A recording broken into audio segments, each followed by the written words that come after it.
Hi అండి, అందరికీ నమస్తే. Welcome to our channel. It's me Naga. రేపేనండి రథసప్తమి. చాలా శక్తివంతమైనటువంటి రోజు. మన కంటికి కనిపించే ప్రత్యక్ష దైవం ఎవరైనా ఉన్నారు అంటే అందులో తొలి స్థానం సూర్య భగవానుడిదేనండి. రేపు ఆయన జయంతి అండి. కాబట్టి రేపు రథసప్తమిగా మనం జరుపుకుంటూ ఉన్నాం. సూర్యోదయానికి ముందే నిద్ర లేచి స్నానం చేసి ఆ సూర్య భగవానుడికి ఎదురుగా కూర్చొని ఆదిత్య హృదయం చదువుకోవాలండి. అవి ఏం రాకపోయినా ఓం సూర్యదేవాయ నమః అనుకుంటూ నమస్కారం చేసినా చాలండి. ఏవేవో పెద్ద పెద్ద హోమాలు వ్రతాలు ఇవన్నీ ఆయనకి ఏం అవసరం లేదండి. ఆయనకి మనస్ఫూర్తిగా నమస్కారం చేసుకోండి. రెండు చేతులు జోడించి తెల్లవారుజామున స్నానం చేసి ఆ సూర్య భగవానుడికి నమస్కారం చేసుకోండి. ఆయన నమస్కార ప్రియుడండి ఈ సూర్య భగవానుడు. అలాగే ఆయనకి బెల్లంతో తయారు చేసినటువంటి నైవేద్యాన్ని సూర్యోదయానికి ముందే లేచి మనం ఇలా పాలు పొంగల్ చేసుకొని బయట సూర్యకిరణాలు పడే ప్లేస్ లో ఉంటే చాలా మంచిది. అలా మీకు వీలు కుదరదు, అంత ప్లేస్ లేదు అనుకుంటే ఇంట్లో తులసి చోట దగ్గరైనా సరేనండి. మనం ఎక్కడైతే పూజ చేసుకోవాలి అనుకుంటామో అక్కడ ముందుగా పసుపుతో అలికి రథం ముగ్గు వేయాలండి. మనం రథాన్ని తయారు చేసుకోవడానికి ముందుగా 7 జిల్లేడాకులు పసుపు కుంకుమలతో అలంకరించుకోవాలి. తర్వాత చిక్కుడుగాయలతో చేసినటువంటి రథాన్ని ఆ జిల్లేడాకుల మీద పెట్టి తర్వాత ఒక తమలపాకుల మీద ఇలా ఎర్రచందనంతో కానీ గంధంతో కానీ ఈ సూర్యదేవుని ప్రతిమని గీసుకొని ఆ రథం మధ్యలో పెట్టి మనం పువ్వులతో అలంకరణ చేసుకోవాలి. తర్వాత అందులో గణపతి రూపాన్ని అక్కడ పెట్టి గోధుమలతో అంటే కింద జిల్లేడాకుల మీద గోధుమలు పోసి దాని మీద 2 ప్రమిదలు పెట్టి మనం దీపారాధన చేయాలి. ఇలా గోధుమలతో దీపారాధన చేసిన తర్వాత స్వామివారికి ఎర్రటి అక్షంతలంటే చాలా ఇష్టం అండి సూర్య భగవానుడికి.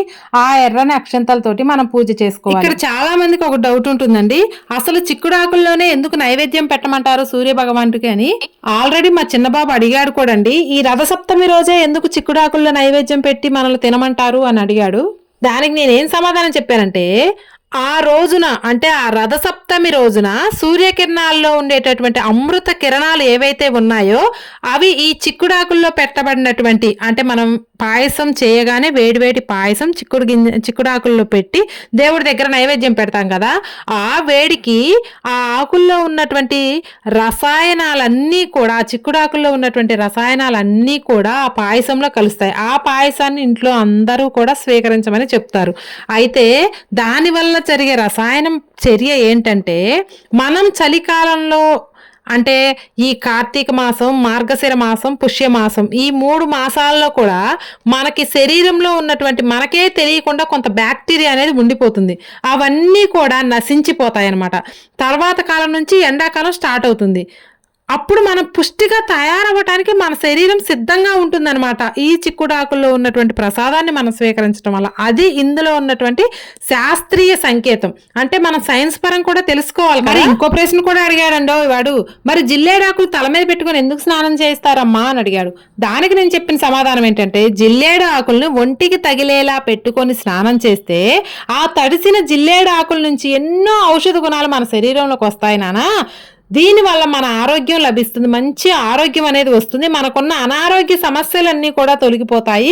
స్నానం అయిపోయిన వెంటనే ఒక రాగి చెంబులో ఒక ఎర్రని పుష్పాన్ని వేసి ఆ నీళ్లను కనుక సూర్యునికి అర్ఘ్యం చేస్తే మన జన్మ ధన్యమైపోయినట్లేనండి. అలాగే ఆ రోజు 7 జిల్లేడాకులను 7 రేగి పండ్లను తల మీద పెట్టి స్నానం చేసేటప్పుడు ఒక చిన్న మంత్రం చదువుకోండి.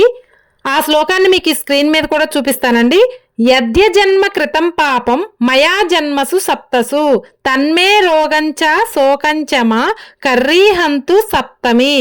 ఈ శ్లోకాన్ని మీరు స్నానం చేస్తూ 7 సార్లు చదువుకోండి. ఇవన్నీ కూడా ఏమీ మీకు నోరు తిరగదు అనుకుంటే ఓం సూర్యదేవాయ నమః, ఓం సూర్యదేవాయ నమః అనుకుంటూ 7 సార్లు చదువుకుంటూ స్నానం ఆచరించండి. ఈ రథసప్తమికి ఏది చేతైనా చేత కాకపోయినా తెల్లవారుజామున మాత్రం తలస్నానం చేయటం మాత్రం మర్చిపోకండి. అలానే వీలుగా ఉన్నవాళ్ళు ఇలా ఆవు పిడకల మీద ఆవు పాలతోటి ఇలా బెల్లంతో చేసినటువంటి నైవేద్యాన్ని పాలు పొంగల నైవేద్యాన్ని స్వామివారికి సమర్పించండి. ఇదండి ఈరోజు వీడియో. ఈ వీడియోలో అయితే నేను చాలా సింపుల్గా అందరూ చేసుకోగలిగేటటువంటి కొన్ని విషయాలు మాత్రమే మీతో షేర్ చేసుకున్నానండి. మళ్ళీ చెప్తున్నానండి, ఈ ఒక్క రోజైనా ప్రతి ఒక్కరూ కూడా తెల్లవారుజామున స్నానాలు బ్రహ్మముహూర్తంలో లేచి తలారా స్నానం చేసి జిల్లేడాకులు రేగిపండ్లు పెట్టుకొని తలారా స్నానం చేసి ఆ సూర్య భగవానుడికి అర్ఘ్యం సమర్పించండి. ఒక రాగి చెంబులో కానీ మీకు ఎలా వీలుగుంటే అలా కనీసం నమస్కారం అన్నా చేసుకోండి. ఇదండి ఈరోజు వీడియో. ఈ వీడియో మీకు నచ్చితే లైక్ చేయండి. అలాగే ఓం సూర్యదేవాయ నమః అని ఒక్క కామెంట్ చేయండి. మన ఛానల్ ఫస్ట్ టైం చూస్తున్న వాళ్ళు ఎవరైనా ఉంటే ఛానల్ని సబ్స్క్రైబ్ చేసుకోండి. థ్యాంక్ యూ అండి. Thank you for watching.